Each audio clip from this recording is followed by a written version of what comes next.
I'm an artist. I graduated from Grey School of Art quite some time ago with a degree in design. I also studied sculpture for a year, but mainly at the moment I'm concerning myself with creating a large body of painted works.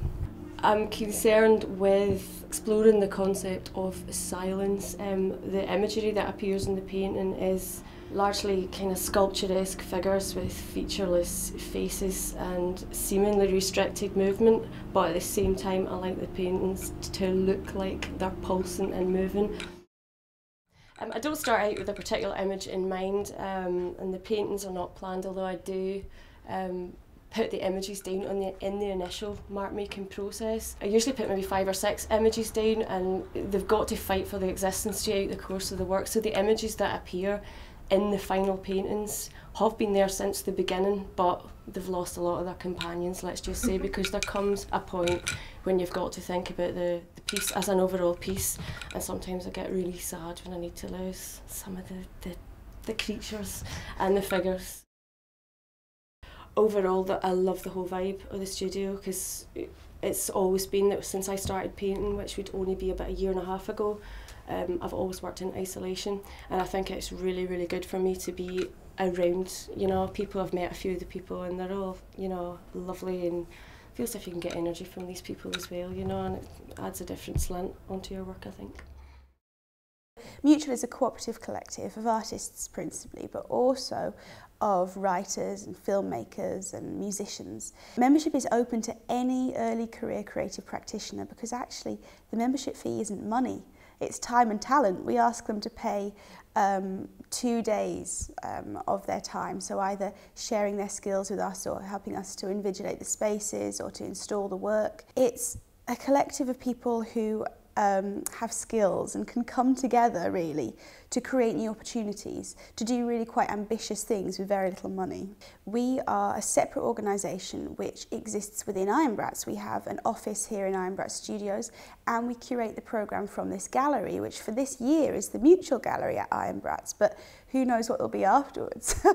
So we have this very connected relationship, and one of the reasons that this works for us is that we come out of the same situation really. We come out of the same problems, but also out of the same opportunities, because we both come out of the Glasgow School of Art, and the City of Glasgow does provide certain opportunities in a huge pool of young talent and a lot of opportunity for exhibition, a lot of sort of vacant lot spaces, a lot of really interesting artist-run initiatives, a sort of real precedent to that DIY activity.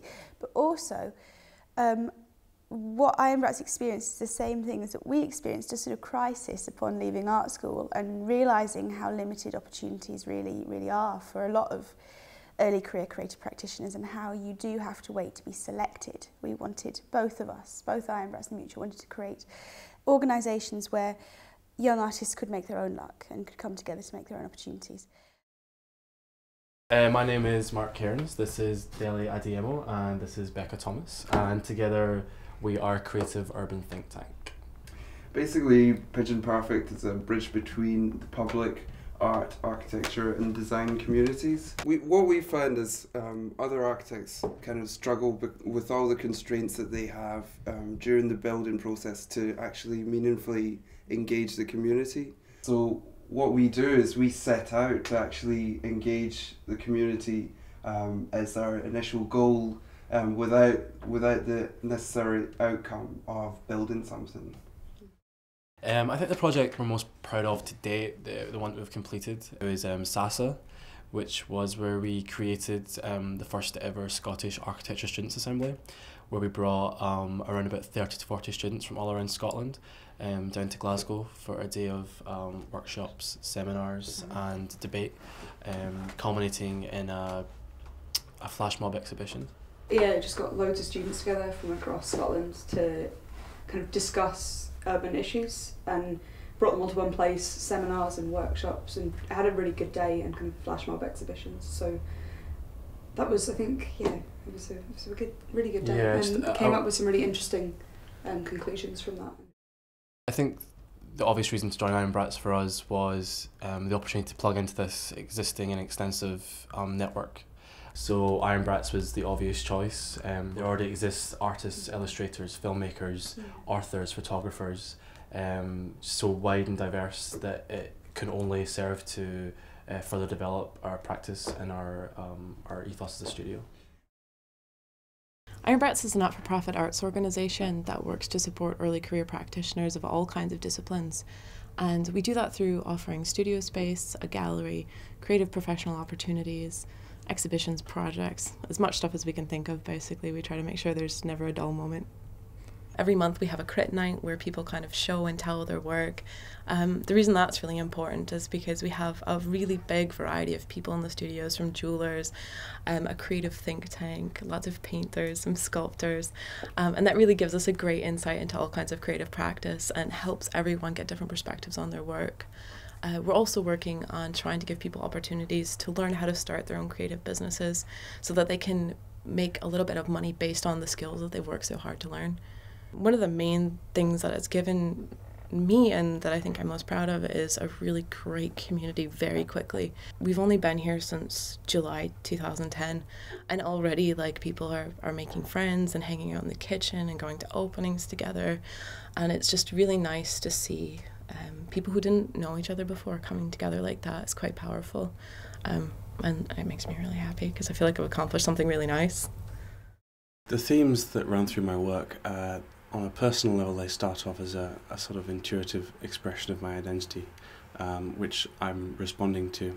But as the work develops and gets exhibited, it's dealing with issues of mass culture and mass media. I mostly work on found surfaces. Predominantly here we've got cereal packets that I've cut up. I also work on envelopes and scrap paper. Because of the nature of the images I'm using, they're mass media, they're throwaway images. I thought it was appropriate to use surfaces that were cheap and disposable, and everyone has personal experience with them. I start off an image by drawing. I'm always very honest with the line. I don't do very much erasing at all, virtually none at all. I'm trying to be very quick and immediate with the way I reproduce what I'm looking at. The way I use the paint is a response to the surface I'm working on, and the image I'm using. So if I think the image is quite intense, I'll add more paint. If I think it needs to be a bit lighter, I'll take less away. It's all a fairly intuitive process. Working at ironbbratz has very positively affected my practice by, apart from providing me with space and time, it's the community of artists who support and engage with you as you're working, and can bounce ideas off, and forms a supportive network of people that you can go and talk to and engage with. I'm Peter, graduated from Dundee and just been moving to Glasgow a few months ago, so I'm just trying to set myself up here. I'm sort of interested in utopian systems because I was a figurative painter beforehand. I started to experiment with environments for my figures and my narratives, and eventually just dropped the figures out of it completely, and the work kind of took on an entirely different sensibility. So are there any artists or writers that have been particularly influential? Writers, the philosopher John Gray particularly, he's sort of skeptic in his thought, sort of post-enlightenment thinker. He's really sort of coloured a lot of my view on life in general, I think, actually. I have ideas about where I want to take the work, but it's all, quite firmly in the future, It's going to take me a long time to be competent enough, I think, to control what I want to do to the level that I want to get to,